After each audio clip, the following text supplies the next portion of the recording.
Hello guys, how's it going? It's Russ here from the Social Collective. I wanted to make this very quick video for you this afternoon to talk about this concept that has just been bouncing around in my life for the last 2 weeks.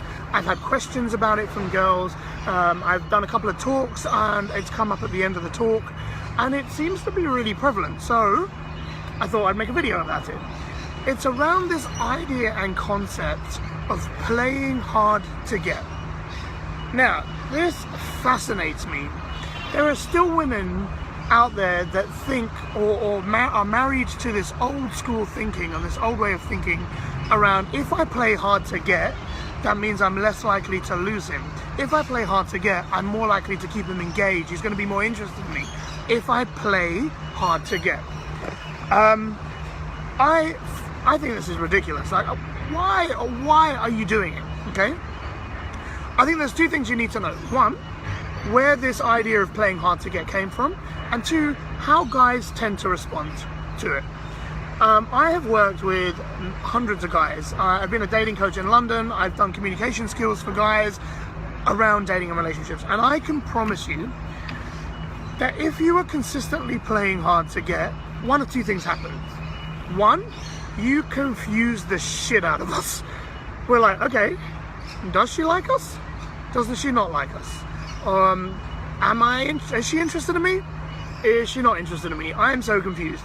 If you are not texting back because you think you need to wait 4 days so you seem like you're busy and important, if you're being really cold in your responses with one-word lines and one-word answers because you need to seem like you're hard to get, that he has to work harder, if you're doing these kind of things, we're going to be confused. I'm not kidding.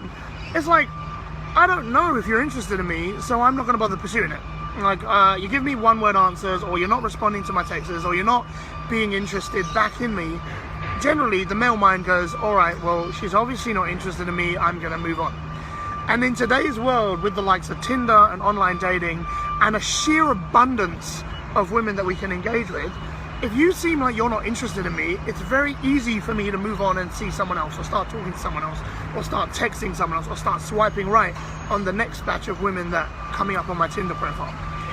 The second thing that you should probably bear in mind is, guys, if something is too hard for us, we just don't bother doing it. We don't bother chasing it. If you are too hard to get, mate, I'm like, oh, fuck that. I'm not going to chase around for it. I'm not going to work really hard to try and win you over, because I'm not going to win you. Again, confused. Is she interested in me? Is she not interested in me? Anyway, the point I'm trying to make is, if you can, stop playing games. Stop playing hard to get. It's not a great way to hold a guy or get a guy interested in you.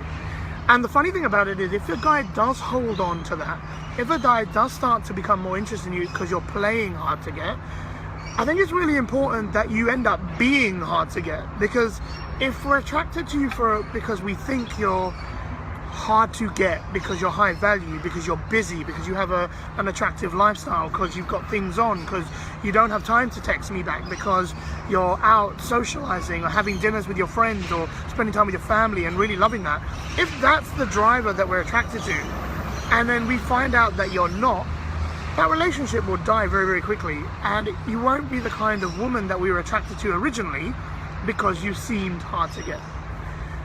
It's so important, like, and this is my own take on this, it's so important to not just play hard to get, if that's the strategy you want to take, but be hard to get. So start to build a lifestyle that is attractive, a lifestyle that you love, which means that you're surrounded by the people you love, doing the things that you love, and spending time doing that. So you are busy and important, not pretending to be busy and important, not playing hard to get. Anyway, hopefully I'm not rambling too much here. So just a quick summary, the quick takeaways, right? So one, don't play hard to get if you're not hard to get.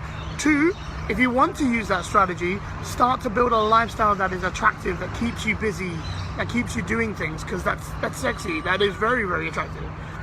And three, keep in mind that you're likely to confuse the shit out of us if you're playing hard to get. We're not going to know what's going on. Anyway, I don't know if that's helpful, and I'm trying to keep these videos under 5 minutes, so sorry if I'm talking very quickly. Post some comments down below, let me know what you think, share this with your friends, please, tell the world, and I'll be back with more kind of topics and things to talk about very, very soon. All right, peeps, I'm out. See you later. Bye-bye.